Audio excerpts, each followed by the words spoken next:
은혜 받을 말씀은 고린도전서 9장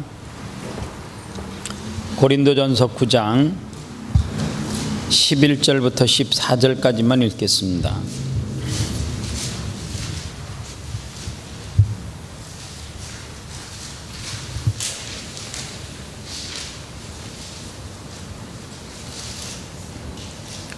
고린도전서 9장 11절로 14절 말씀까지입니다. 같이 읽겠습니다. 시작.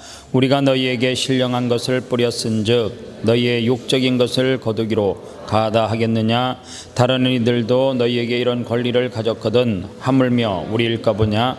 그러나 우리가 이 권리를 쓰지 아니하고 범사에 참는 것은 그리스도의 복음에 아무 장애가 없게 하려 함이로다. 성전의 일을 하는 이들은 성전에서 나는 것을 먹으며 제단에서 섬기는 이들은 제단과 함께 나누는 것을 너희가 알지 못하느냐? 이와 같이 주께서도 복음 전하는 자들이 복음으로 말미암아 살리라 명하셨느니라. 아멘. 1절부터 쭉 읽으면 좋은데요, 오늘은 11절부터 14절까지 읽었습니다. 고린도전서 9장은 1절에서 이렇게 말씀이 시작됩니다. 내가 자유인이 아니냐? 내가 사도가 아니냐? 바울이 고백으로 시작되어지는 말씀입니다. 왜 바울이 내가 자유인이 아니냐? 내가 사도가 아니냐? 이렇게 이야기하냐면, 바울이 무엇보다도 아끼고 사랑했던 고린도 교회 성도들에게 복음을 전하는 가운데 고린도 교회 성도들은 지식 있는 사람들이 많았다 그랬어요. 그런데 지식 있는 사람들이 많다 보니까 이 사도 바울에 대해서 자꾸만 사도직에 대한 의심하는 이야기들이 끊임없이 계속해서 들려져 오는 거예요. 그런데 만약에 바울이 처음서부터 예수 그리스도를 핍박하지 않았다라고 하면 고린도 교회 성도들이 과연 바울을 의심했겠어요? 그렇지 않을 거예요. 바울은 처음에는 예수 그리스도를 믿는 자들을 끊임없이 핍박을 했어요. 심지어는 스데반의 죽음의 자리에서 그가 직접적으로 개입했던 사실이 성경에 기록되어져 있잖아요. 이 사실을 고린도 교회 성도들은 다 알고 있다는 거죠. 그런데 어느 날 바울이 나 사도요 그렇게 이야기하니까 의심을 할 수밖에 없다는 거예요. 사도의 조건에 대해서는 여러분들이 이제 많이 들어서 알죠. 사도는 어떤 사람이 사도라고요?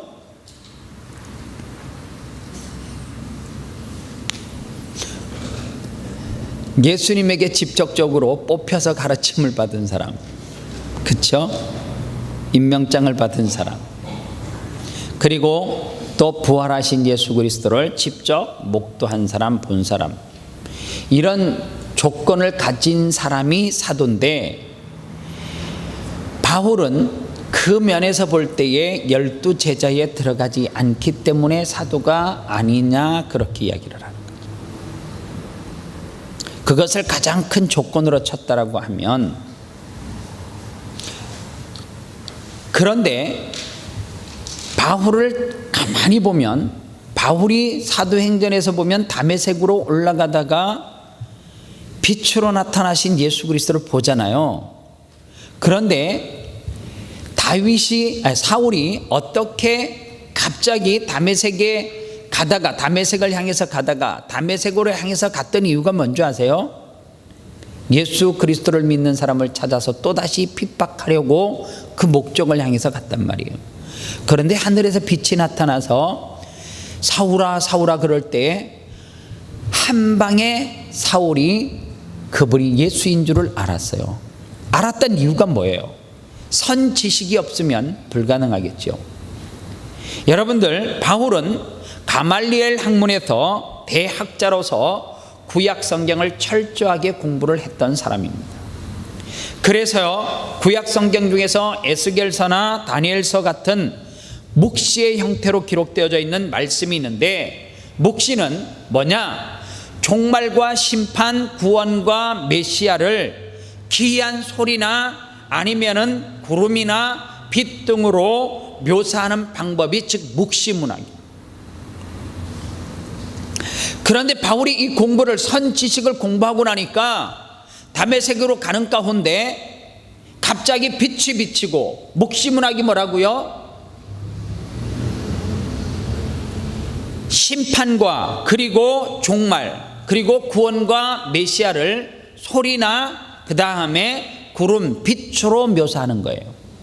그러니까 갑자기 소리가 울리고 빛이 비춰지니까 바울은 선 지식을 통해서 그 소리가 누군 줄 알았던 거예요. 환청이 아니라 그 소리는 예수님의 소리인 줄, 메시아의 소리인 줄 바울은 한 방에 알아차릴 수 있었다는 거예요. 그래서 바울이 그 전까지는 머리로만 알았어요. 누구를요? 메시아를요. 누구를요? 심판주를. 머리로는 다 이해했어요. 그런데 이 머리에서 돌던 그 지식이 어디로 내려가기 시작한 거예요? 다메섹에서 예수 그리스도를 인격적으로 또 만나는 순간 가슴으로 그 불이 확 내려오기 시작했어요. 그래서 바울이 거꾸러진 거예요.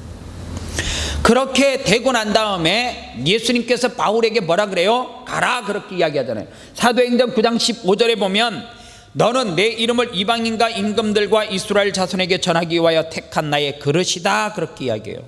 명확하게 바울은 사도로 부르심을 받았어요. 그런데 바울도 자기 자신을 알아요. 고린도전서 15장 8절로 10절 말씀에 보면 맨 나중에 만삭되지 못하여 난 자 같은 내게도 보이셨느니라. 나는 사도 중에 가장 작은 자라. 나는 하나님의 교회를 박해하였으므로 사도라 칭함받기를 감당하지 못할 자니라. 그러나 내가 나된 것은 하나님의 은혜로 된 것이니 내게 주신 그의 은혜가 헛되지 아니하여 내가 모든 사도보다 더 많이 수고하였으나 내가 한 것이 아니요 오직 나와 함께 하신 하나님의 은혜로라, 그렇게 고백해요. 바울이 자기 자신을 알아요. 나 만삭되지 않았다는 거예요. 예수님의 열두 제자처럼 철저하게 따라다니면서 훈련받은 거 아닌 거 알아요.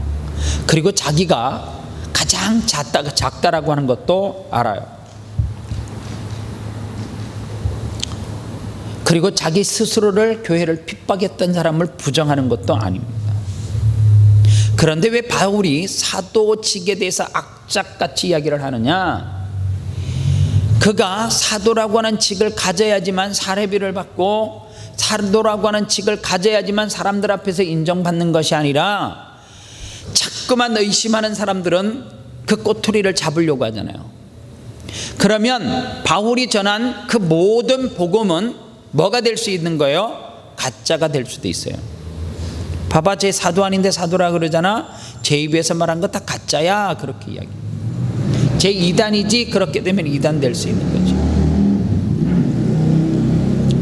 그리고 바울은 고린도전서 9장 2절에서 뭐라고 이야기하냐면 다른 사람에게는 내가 사도가 아닐지라도 너희에게는 사도이니 나의 사도됨을 주 안에서 인친 것이 너희라, 그렇게 이야기해요. 자 보세요. 이거를 저로 비유하겠어요.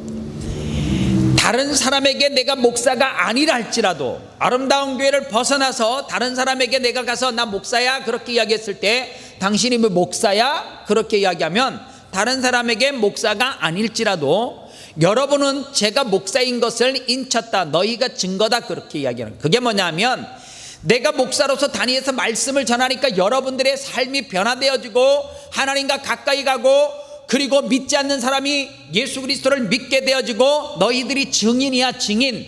너희들이 증거물이야, 그 말이에요. 내가 사도인 것은 고린도 교회 성도들 너희들이 증인이야, 증인. 내가 만약에 사도가 아니면 어떻게 고린도 교회가 세워졌겠어? 내가 만약에 사도가 아니면 너희들이 어떻게 이 교회가 이렇게 부흥되고 치유되고 회복되는 역사가 일어났겠냐, 그렇게 이야기하면서 여기서 중요한 이야기를 바울이 해요.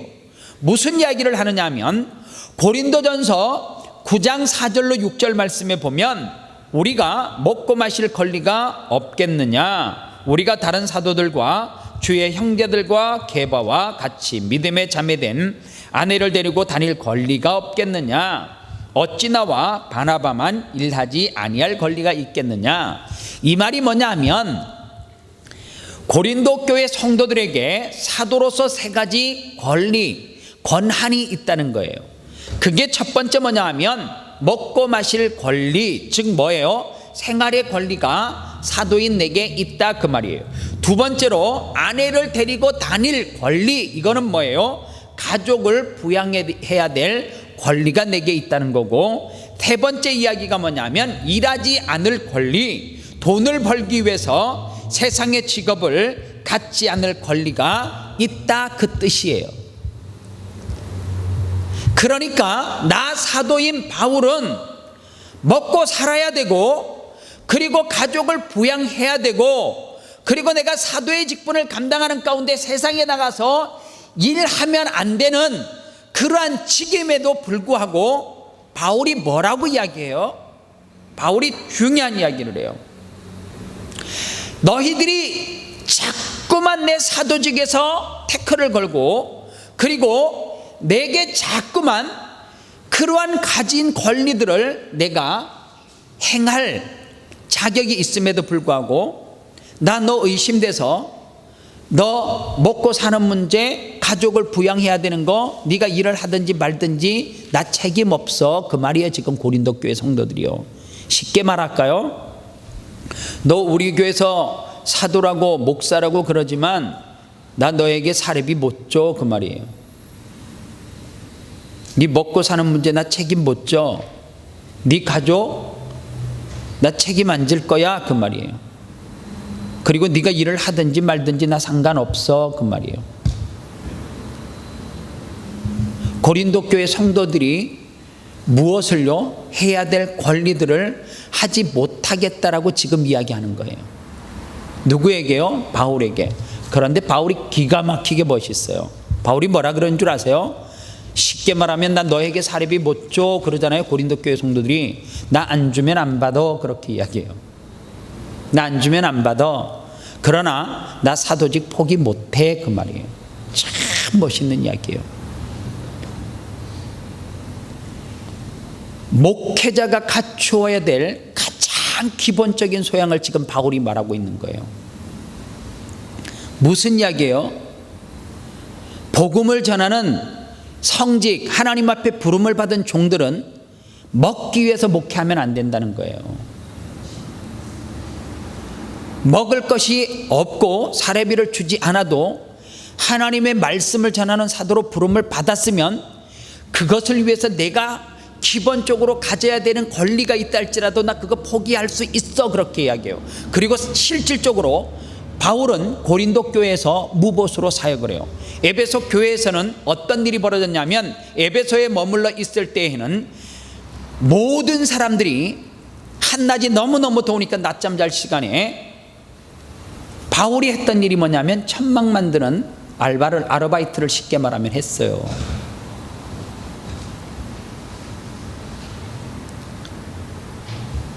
세 차례 선교 여행을 다닐 때는 성도들이 선교비를 못 얻어서 주는 거를 가지고 선교를 열심히 선교하는 일에만 매진했어요.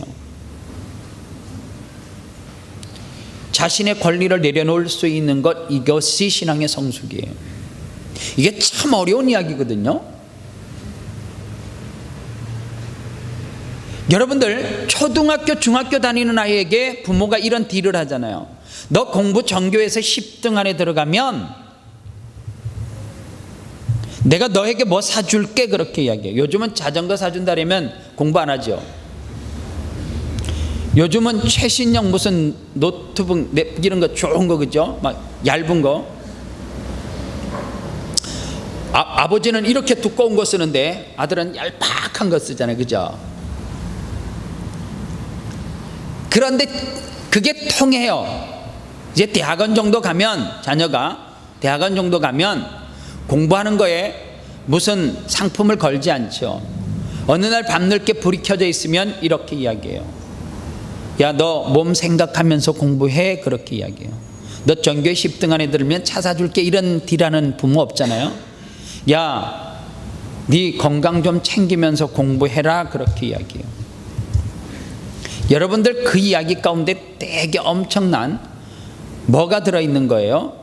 성도들의 신앙의 성숙도가 뭐냐 하면 하나님께서 우리를 처음 부르실 때 어린아이처럼 다루어요.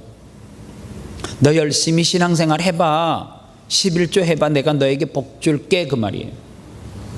권사님 장로님 되는데 우리 목사님은 왜 11조 기도하면서 하늘문을 열고 창고를 가득 쏟나 안 입었나 채워주나 누르고 흔들어 넘치도록 이 기도를 왜 안 해줄까 시험 들었어? 그거는요,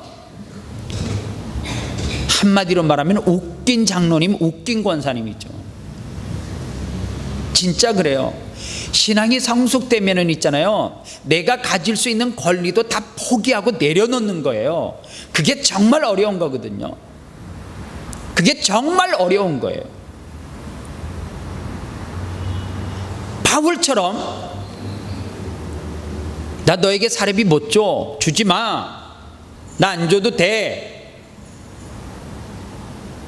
바울이 돈이 많아서 그랬어요? 아니에요.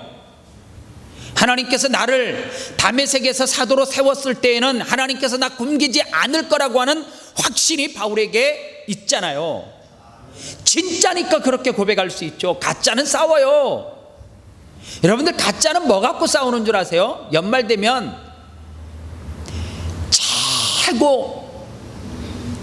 최고 부끄러운 게 뭐냐면, 목사는 사례비 좀 더 주세요. 장로님은 사례비 못 주겠어요. 수준 이하죠. 안 주시면 안 주는 대로, 주는 만큼 형편대로 주면 그냥 아멘하고 감사하고 예, 뭐 할 수 있어야 돼요? 그거 순종해야죠. 장로님이 그거 창고에다 쌓아놓으려고 안 주는 것도 아니고 형편이 그래서 목사님 양해 좀 구합니다 그러면 아이고 알겠습니다. 제가 부족해서 그런 거죠. 제가 더 많이 부흥시켰어 봐요. 장로님이 안 받는다 그래도 이제 목사님 받으셔야죠. 그러죠. 그게 여러분들 주가 되면, 그게 주가 되면 사역 못하죠. 성도는, 내 목회자는 내 권리를 내려놓을 때에 성숙하다 그러잖아요. 우리는 뭐를 위해서 희생해야 돼요? 오직 예수 그리스도의 복음을 위해서 나머지를 다 희생할 수 있어야 돼. 특히 하나님의 종으로 부름받은 사람들은 특히 더 하잖아요. 바울은 어떤 성정이에요? 첫 번째로는 성도가, 목회자가 먹을 수, 일상생활 할 수 있도록 먹을 수 있는 것, 가족을 부양할 수 있는 것, 일하지 않고 목회에 전념할 수 있는 것을 해주는 것을 원칙으로 하되, 비록 그것이 안 된다라고 할지라도 돈을 쫓아가는 목회하면 안 된다는 거죠. 하나님 앞에 엎드려야 된다는 거죠. 그게 지금 바울이 우리에게 교훈해주고 있는 내용입니다. 목회자 중에 목회자라고 불리는 존 메가더 목사님이 계셨어요. 목회 초기에 설교를 너무 못한다라고 하는 이유로 교회에서 사임 권고를 받았어요. 목사님, 설교가 너무 은혜롭지 않아서 목사님 교회에서 사임해 주셔야 되겠어요. 그랬어요. 그랬는데 이 존 메가더 목사님이 갈 데가 있었으면 갈 거예요. 그렇죠? 갈 데가 없으니까 존 메가더 목사님이 그 목회 현장에서 참고 견디고 기다리는 길을 선택했어요. 인고의 노력이 있었겠죠. 존 메가더 목사님은 명설교가 중에 명설교가로 그렇게 이야기해요.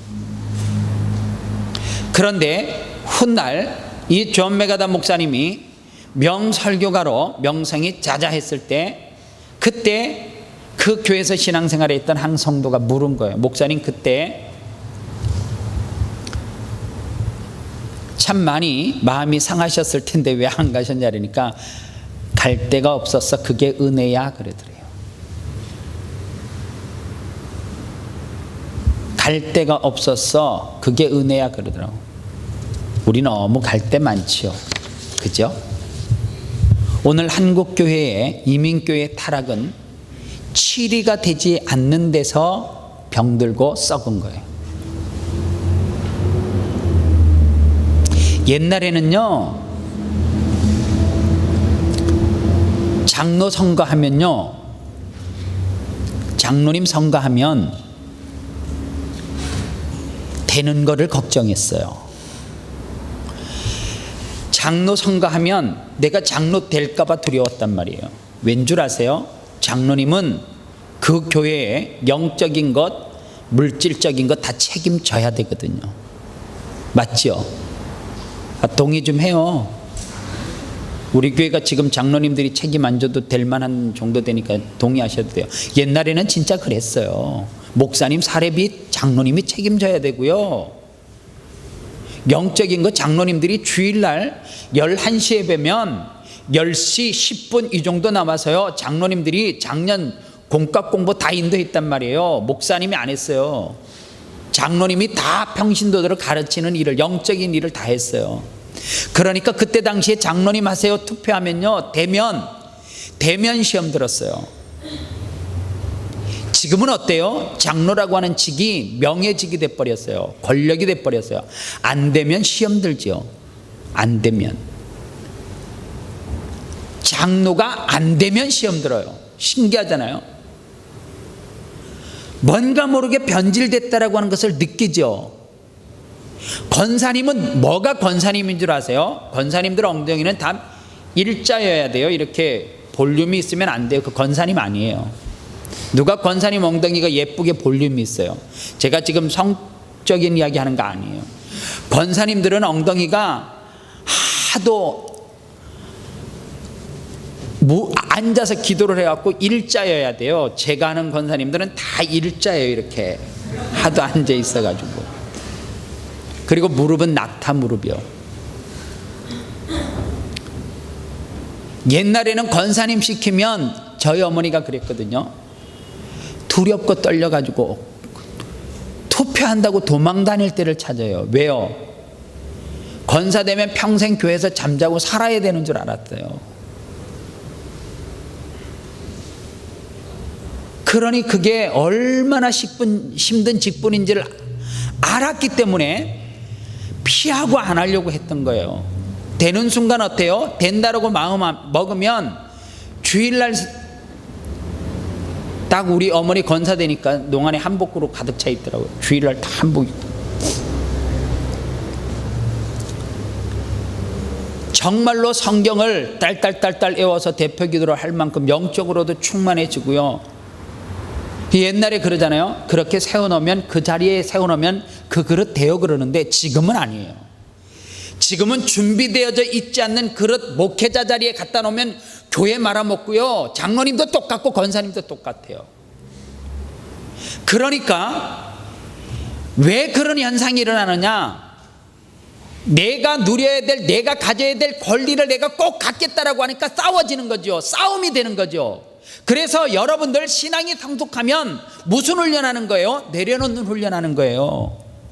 그런 각도에서 내려놓음을 책을 봐야지 그게 은혜가 되죠.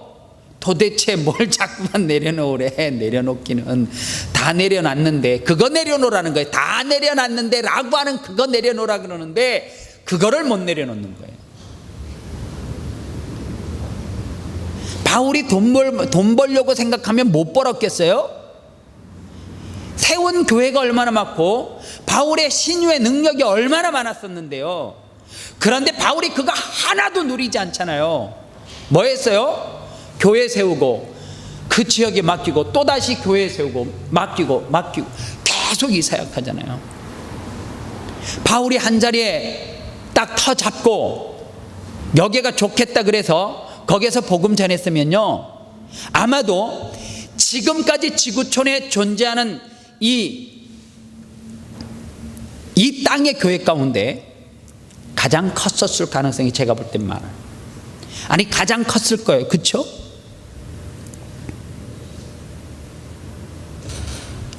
그런데 바울은 그 권리 다 포기하고, 고린도 교회 성도들이 사례비 못 줘, 너 의심돼 그러니까 안 줘도 나 복음만 전하면 돼, 나 그 자리는 포기할 수 없어 그러잖아요. 여러분들 진짜 포기하지 말아야 될 게 뭔 줄 아세요? 예배예요. 우리는 성도 간에 문제가 생기고 사역자와 문제가 생기면요, 대부분이 무엇을 먼저 내려놓냐면 나 예배 안 가요 그래요. 교회 안 가요 그래요. 마귀가 그거 최고 기뻐하는 건데요. 시험 들면 나 교회 안 갈 거예요. 그게 얼마나 무서운 건지 몰라요. 우리가 다른 권리 다 포기해도 돼요.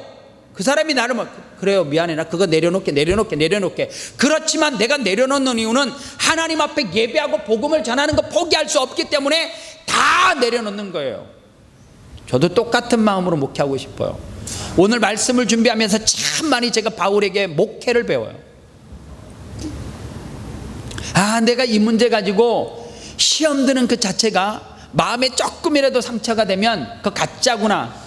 요즘 제게 이야기해요. 사꾼 이야기를 많이 해요. 이게 사꾼이구나. 나 사꾼과 목사와 이 경계선에 스스로 내가 판단을 많이 해요. 이 말씀을, 고린도전서 말씀을 제가 쓰면서 그 생각을 참 많이 해요. 얼마나 제게 은혜되는지 몰라요. 저도 그런 의미에서 바울처럼 목회하면 참 좋겠다라는 생각입니다. 이게 뭐가 있어야 돼요? 확신이 있으면 가능해요. 여러분들 가정 가운데, 여러분들의 일터 가운데 어떤 문제든지 확신이 있으면 흔들리지 말아야 돼요. 하나님에 대한 확신이 있으면, 하나님께서 나를 이 시드니 땅에 보내주셨다라고 하는 확신이 있으면 어떤 유혹이 와도 흔들리면 안 돼요. 그거는 뭐가 흔들리는 거예요? 하나님을 신뢰하는 믿음이 흔들리는 거예요. 그러면 내가 뭐라는 거예요? 사꾼이라는 거죠. 가짜라는 이야기예요. 그렇다라고 제 올해 사례비 주세요. 내년에도 준 만큼만 주시면 돼요. 목사님 무보수로 한다니까 주지 말자 그러면 안 돼요. 준 만큼은 주세요. 내가 주를 위해서 무엇을 포기했는지를 한번 돌아보세요. 오늘 말씀 다 했어요. 더 할 것도 없어요. 오늘 저와 여러분들은 구원받은 백성이잖아요. 바울과 똑같이 예수 그리스도를 인격적으로 체험한 구원받은 하나님의 자녀예요. 여러분들 예수님이 얼마나 큰 권리를 포기했는 줄 아세요? 왜 예수님이 십자가 져요? 하나님의 아들로 태어났는데 나 이거 못 져요. 다른 사람 지라 해주세요.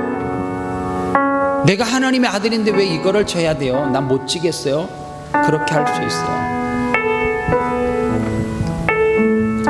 그런데 예수님은 죽음의 자리로 가면서 스스로 그 권리를 십자가 위에서 내려놓았어요. 참 포기하기 힘든 거, 무서운 건데도 생명까지 내어놓았어요. 뭐를 위해서요? 복음을 위해서요. 딱 하나예요. 그렇다면 십자가 앞에서 누가 내 권리가 이겁니다 주장할 수 있는 사람이 누가 있겠어요? 없어요. 나는 아름다운 교회 뭐기 때문에 이 권리 주장합니다. 그럴 자격, 권한이 우리에게는 하나도 없어요. 절대로 하면 안 돼요. 그거 하는 순간 우리는 변질되고 타락됩니다. 오늘 나는 내가 이 땅에서 아름다운 교회에서, 가정에서 어떤 권리를 내려놓고 포기해야 되는지를 스스로 한번 깊이 묵상하시기를 바랍니다. 보세요. 내가 이거를 선택하면 하나님의 영광이 가리워져요. 그런데 하나님의 영광이 가리워지는 거를 뭐 하고요? 희생시키고 이거를 잡으면 절대로 그 사람은 권리를 포기한 사람이 아니에요. 비록 내가 손해나 이거를 잡으면 하나님의 영광이 가리워져. 그러면 이거를 잡으면 내게 유익 같지만 이거 내려놓아야 돼요. 그럴 때 누가 일해요? 하나님이 일해요. 왜 자꾸만 자기 스스로 일하려고 하세요? 내가 일해야 된다라고만 생각을 해요. 제가 늘 이야기하잖아요. 아름다운 교회 저 없어도 부흥해요.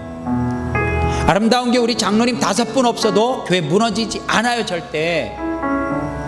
아름다운 교회 주일학교 문을 다음 주에 딱 닫고 클로즈해도 아름다운 교회는 주일학교가 영원히 문 닫는 일은 절대 없어요. 청년부도 마찬가지고요. 어떤 한 사람이 없다 해서 아름다운 교회에 하나님께서 문 닫지 않아요. 하나님께서 이 교회를 통해서 일하고 싶어 하시면 하나님께서 촛대를 옮기셔서 새로운 사람을 이 자리에다가 얹혀놓으면 그 사람을 통해서 더 부흥할 수 있고 더 하나님이 영광 받을 수 있어요. 그래서 내 권리 내려놓는 것이 어려운 거예요.